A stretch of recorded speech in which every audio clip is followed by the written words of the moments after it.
সাথে আধার end of the day তারা report করে।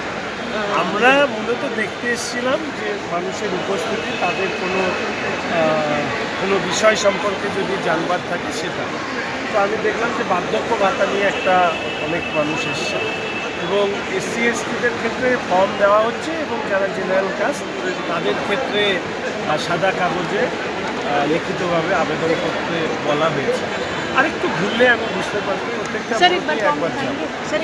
আয়ুষ্মান নিয়ে কিছু, হ্যাঁ, আয়ুষ্মান যোজনার যেটা আমাদের রয়েছে দেখলাম তাতেও প্রচুর আগ্রহ রয়েছে। 54টি স্কিমের উপরে আজকে এখানে এই জনকল্যাণ শিবির, যেটা 15 থেকে 17 তারিখ অবধি চলবে। এবার আমি যদি খুব ছোট্ট করে যদি বলি, ধরুন ব্যাকওয়ার্ড ক্লাস ওয়েলফেয়ারে pre matric post matric scholarship আছে, শিক্ষাশ্রী আছে, মেধাশ্রী আছে, তপশিলি বন্ধু আছে।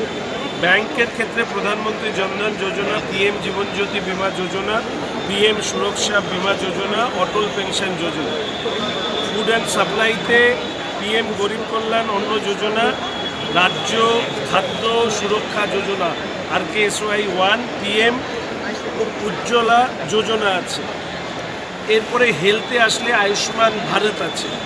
হায়ার এডুকেশনে West Bengal student credit card আছে। হোমের ক্ষেত্রে Aadhaar enrolment and citizenship amendment act application আছে। ই শ্রম কার্ড আছে, পিএম শ্রমযোগী বন্ধন আছে। ল্যান্ডের ক্ষেত্রে মিউটেশন অফ ল্যান্ড রেকর্ডস আছে, minor correction of land records আছে, পাট্টা অ্যাপ্লিকেশন আছে। এরপরে মাইক্রো স্মল অ্যান্ড মিডিয়াম এমএসএমইর ক্ষেত্রে এটাও যেরকম আয়ুষ্মানের ক্ষেত্রে আমরা পাইনি, এই পিএম বিশ্বকর্মাটাও একটা অন্যতম ফ্ল্যাগশিপ প্রজেক্ট আমাদের দেশের সরকারের, সেটাও এখানে এতদিন হতো না, এবার হবে। মুদ্রা লোন আছে, prime minister employment generation programme আছে। এরপরে পঞ্চায়েত টেকনিক্যাল এডুকেশনের কিছু ন্যাশনাল অ্যাপ্রেন্টিসশিপ প্রমোশন স্কিম ইত্যাদি আছে। এরপরে ট্রাইবালদের ডেভেলপমেন্টে pre matric and post matric scholarship আছে, শিক্ষাশ্রী এসটি আছে, জয় জহর আছে। ইউডিএম এর ক্ষেত্রে স্ট্রিট ভেন্ডার লোন আছে, স্বচ্ছ ভারত মিশন, প্রধানমন্ত্রী আবাস যোজনার ফর্ম দেওয়া হচ্ছে। ওমেন অ্যান্ড চাইল্ডের ক্ষেত্রে অন্নপূর্ণা যোজনা, সুকন্যা সমৃদ্ধি যোজনা, কন্যাশ্রী যোজনা, বেটি বাঁচাও যোজনা। দাদা, এতদিন কেন্দ্রের যে সমস্ত প্রকল্পগুলো ছিল সেগুলো থেকে রাজ্যে যারা ছিল তারা বঞ্চিত ছিল। এবার রাজ্যে রাজ্য এবং কেন্দ্রের একই সরকার কীভাবেই এই যে প্রকল্পগুলো সুবিধাগুলো করছে সেইগুলো।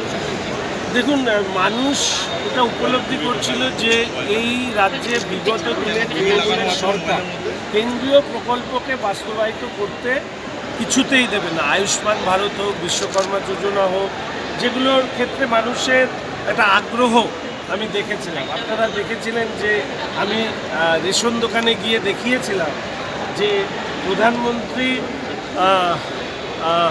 অন্ন যোজনা, এইটার ক্ষেত্রে আমি দেখেছিলাম যে প্রধানমন্ত্রীর যে জায়গাটা লেখা আছে সেটাকে ব্লার করে দিয়ে সেখানে এমনভাবে করা হচ্ছে মনে হচ্ছিল যেন স্টেটের পক্ষ থেকেই 8 কোটি 9 কোটি মানুষ তারা রেশন পাচ্ছে। RKSY 1, RKSY 2-তে 1.5-2 কোটি মানুষ রেশন পান। বাদবাকির ক্ষেত্রে রেশনটা প্রধানমন্ত্রী দপ্তর থেকে বা খাদ্য দপ্তর থেকে আসে, যেখানে কেন্দ্রীয় সরকার তারা সহযোগিতা করে, সেটাকে মুছে ফেলার চেষ্টা করা হয়েছিল।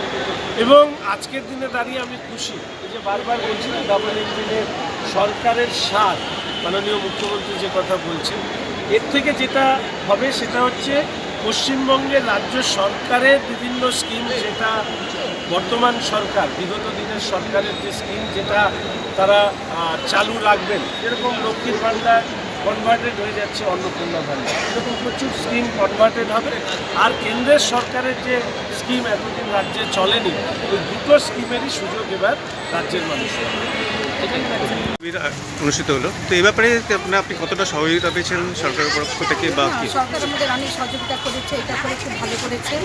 তাতে এই যে যেমন লোন দিচ্ছে, কিছু লোন দিচ্ছে, তারপরে যাতে সবাই ছোটো ছোটো ব্যবসা করতে পারে, তারপরে এই যে বিধবা ভাতা, তারপরে এই যে আয়ুষ্মান এগুলো করে সরকার অনেক উপকার করেছে, মানে সবাই যাতে ভালো মতো ট্রিটমেন্ট করতে পারে, বয়স্করা যাতে কিছু টাকা নিয়ে যেতে। আপনি কি মনে করেন যে 3 দিন জাস্ট শুধু 3 দিন দিয়েছে তার জন্য কি যথেষ্ট পুরো? হ্যাঁ, 3 দিনে যথেষ্ট, আরও হয়তো বাড়াবে, এখানে না হলে তো তখন হয়তো মিউনিসিপ্যালিটি হয়তো আর কিছু করবে, কারণ 3 দিনে তো এত তো সম্ভব নয় শেষ করা, হয়তো আরও সরকার একটা আরও চিন্তা ভাবনা করছে আরও কিছু দিন বাড়ানোর জন্য।